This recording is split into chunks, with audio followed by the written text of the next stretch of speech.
আসসালামু আলাইকুম। আপনাদেরকে আমি একটা অসাধারণ বিষয় শেয়ার করব। সেটা হচ্ছে আমার এখানে একটা অ্যাপ দেখতে পাচ্ছেন। আমি যদি এই অ্যাপের মধ্যে ক্লিক করি তাহলে কিন্তু সরাসরি ক্রোম ব্রাউজারটা ওপেন হচ্ছে এবং আমার এখানে কিন্তু একটা সরকারি ওয়েবসাইট ওপেন হয়ে গেছে। এই ওয়েবসাইটের মাধ্যমে জন্ম নিবন্ধন কার্ড অনলাইন আছে কিনা এটা যাচাই করা হয়। তো বিষয়টা হচ্ছে আপনি চাইলে কিন্তু যেকোনো ওয়েবসাইটকে এভাবে আপনার হোম স্ক্রিনে এনে রাখতে পারেন। আপনি সেই অ্যাপের মধ্যে ক্লিক করলে সরাসরি সেই ওয়েবসাইটটা ওপেন হবে। এক্ষেত্রে আপনাকে বারবার ক্রোম ব্রাউজারে গিয়ে সার্চ অপশনে ক্লিক করে কোনো ওয়েবসাইটে যেতে হবে না।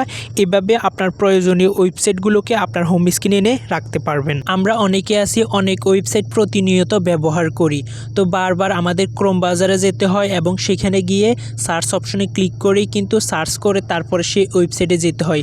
কিন্তু আপনাকে এটা আর কখনোই করতে হবে না। আপনি ডাইরেক্ট সরাসরি আপনার মোবাইল থেকে অ্যাপে ক্লিক করেই কিন্তু আপনি সেই ওয়েবসাইটে চলে যেতে পারবেন। তো যে কোনো ওয়েবসাইটকে এভাবে অ্যাপ আকারে কীভাবে আনবেন সেই অপশনটা বা সেই সিস্টেমটা আজকের এই ভিডিওতে আমি আপনাদেরকে দেখাবো। ভিডিও শুরু করার আগে আপনাদের কাছে ছোট্ট একটা রিকোয়েস্ট থাকবে, অবশ্যই চ্যানেলে নতুন হয়ে থাকলে চ্যানেলটি সাবস্ক্রাইব করে রাখবেন।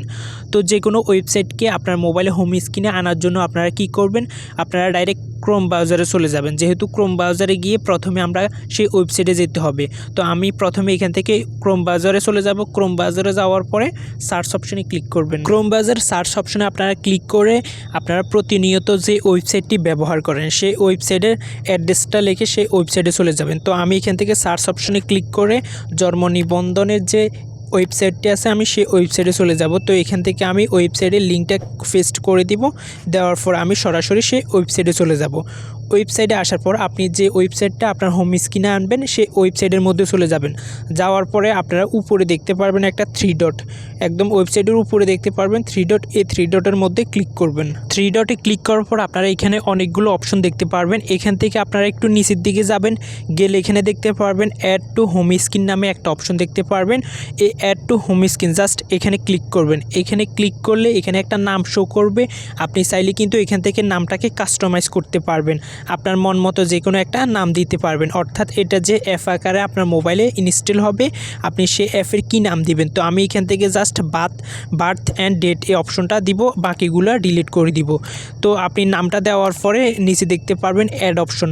জাস্ট আপনি যদি এখান থেকে অ্যাড অপশনে ক্লিক করেন আবারও অ্যাড অপশন আসবে, অ্যাড অপশনে ক্লিক করে দিবেন। তাহলেই দেখবেন এই ওয়েবসাইটটা আপনার মোবাইল স্ক্রিনে চলে যাবে। তো আমি এখান থেকে এগুলোকে কেটে দিলাম। দেওয়ার পর আপনারা এখানে দেখতে পাচ্ছেন আমার মোবাইল স্ক্রিনের মধ্যেই কিন্তু ওয়েবসাইটটা অ্যাপ আকারে চলে এসেছে। এখন আপনি এই অ্যাপের মধ্যে ক্লিক করার সাথে সাথেই কিন্তু ডাইরেক্ট সরাসরি সেই ওয়েবসাইটটা ওপেন হবে। এই ক্ষেত্রে আপনাকে কষ্ট করে বারবার ক্রোম ব্রাউজারে গিয়ে সার্চ করে কোনো ওয়েবসাইটে যেতে হবে না। যে ওয়েবসাইটটি আপনার সবসময় ব্যবহার করেন, সবসময় কাজে লাগে, সেই ওয়েবসাইটটাকে আপনি এইভাবে আপনার মোবাইলের হোম স্ক্রিনে এনে রাখতে পারবেন, যাতে আপনি প্রয়োজনে আপনি সময় বাঁচিয়ে তাড়াতাড়ি করে সেই ওয়েবসাইটে প্রবেশ করতে পারেন। তো বন্ধুরা, এই ছিল আমাদের আজকের এই ভিডিওটি কেমন লেগেছে অবশ্যই কমেন্ট বক্সে কমেন্ট করে জানাবেন। আর আপনি যদি আমার এই চ্যানেলে নতুন দর্শক হয়ে থাকেন অবশ্যই চ্যানেলটি সাবস্ক্রাইব করে রাখবেন। ধন্যবাদ সবাইকে।